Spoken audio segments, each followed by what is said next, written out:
Welcome back, friends, to part 2 of Hawaii, where we do big adventures on the Big Island.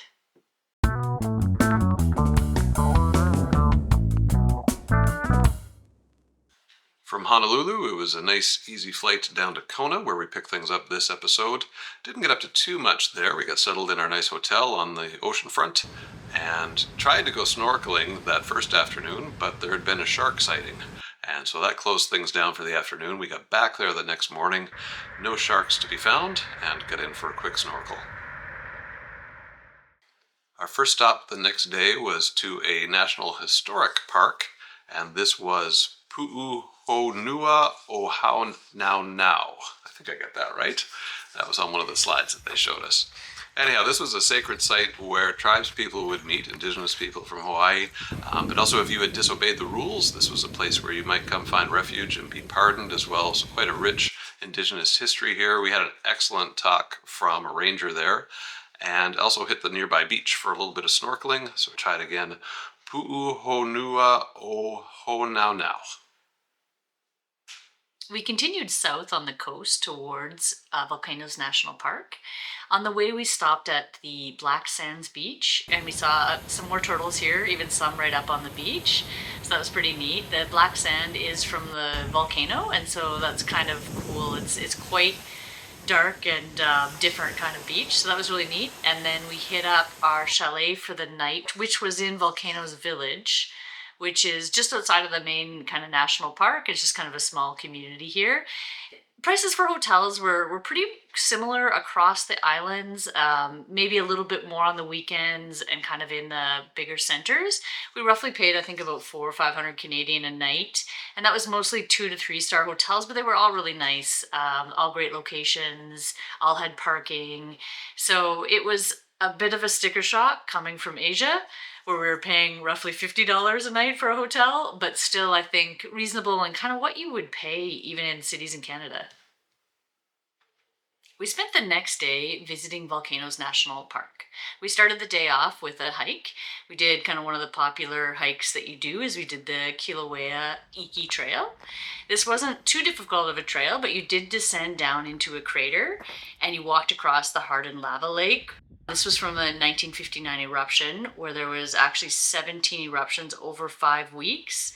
And this eruption shot molten lava up to 600 meters in the air and kind of filled this crater 120 meters deep with molten rock. So there's not, as you can see from the pictures, there's not a lot of greenery or anything here. So it's a really different kind of hike to do across this. And we got really lucky. We had sunny, nice weather, and it does rain a lot in this area. So I think we got a really lucky day to get out and see the park in the sun. And just across the parking lot from that, you could go to the Thurston lava tubes. And these are pretty neat to walk through. And the way that these are formed is when you have a big lava river, the lava on the top starts to cool first and insulates the lava below. And then that lava continues to flow. And finally, when the eruption's finished, it kind of pours out the bottom and leaves you with this hollow tube. So this was formed, I think, 550 years ago. But we get to take a stroll through the tube where the lava had once flowed. From there, we continued on to the actual scenic drive through the national park. So that was pretty cool. You drove through a bunch of lava fields. We stopped here and there to kind of do like very short hikes just to check it out. And it was just really neat kind of viewing it. It actually, you could see where the lava flowed all the way to the ocean.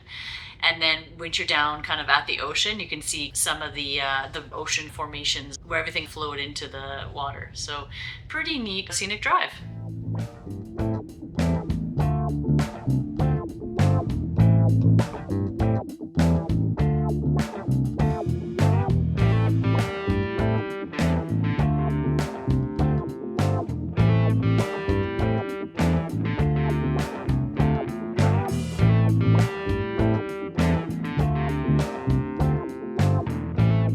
Finished up our driving tour with a closer look at the smoldering volcano and got some good views of that here for you.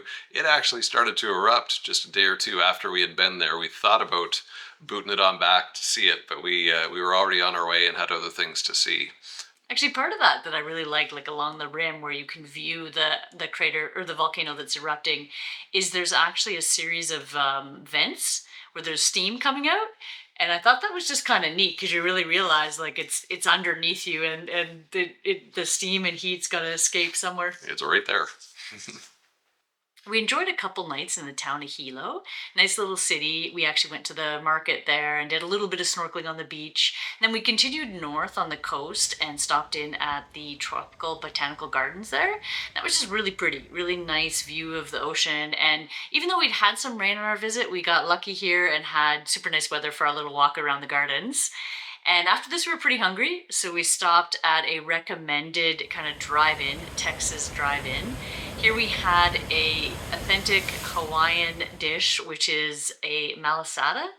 And this is kind of like a donut jam buster. It was super good.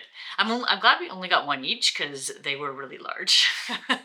But really good treat. From here, it was back to Kona and a stop at Sea Turtle Bay, where we actually get to see quite a number of sea turtles hanging out. And we crossed paths with one of our friends who happened to be in Hawaii. So hello to Roxanne and her family. That was a fun coincidence. Then it was off to one of our final big attractions here, which was swimming with the manta rays after dark. And this was recommended by Roxanne and others. And so it was a really cool experience. You go out on this boat with a group, I think we're about half a dozen people maybe, and our guides, and they take us out about 30 minutes on the water. I think there's different destinations, but they decide kind of day of where they're going to go based on the best possibility of a sighting. It was a little rough on the boat. I'm happy I took some more motion sickness pills. A few others on the boat had a little bit of trouble, but we were fine. And then we got out to kind of where the manta rays were, and you get in the water. You've got kind of wetsuits on. It's fairly cold, and they bring out kind of a like what's like about a surfboard, and there's lights on the bottom of the surfboard. And so all of our group kind of held onto the surfboard, and the lights were on, and the light attracts the plankton, and then the manta rays come because they feed on the plankton. And they kind of come up really close to you because they're really close to where the plankton is under the lights, and they do barrel rolls, and they're just majestic, huge sea creatures. That is a really neat experience. So we probably did that for about 45 minutes. It was pretty wavy in the water, but we survived that, and it was it was kind of 100% worth doing.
After about 4.5 days here on the Big Island, it was time to keep moving. Where are we off to next?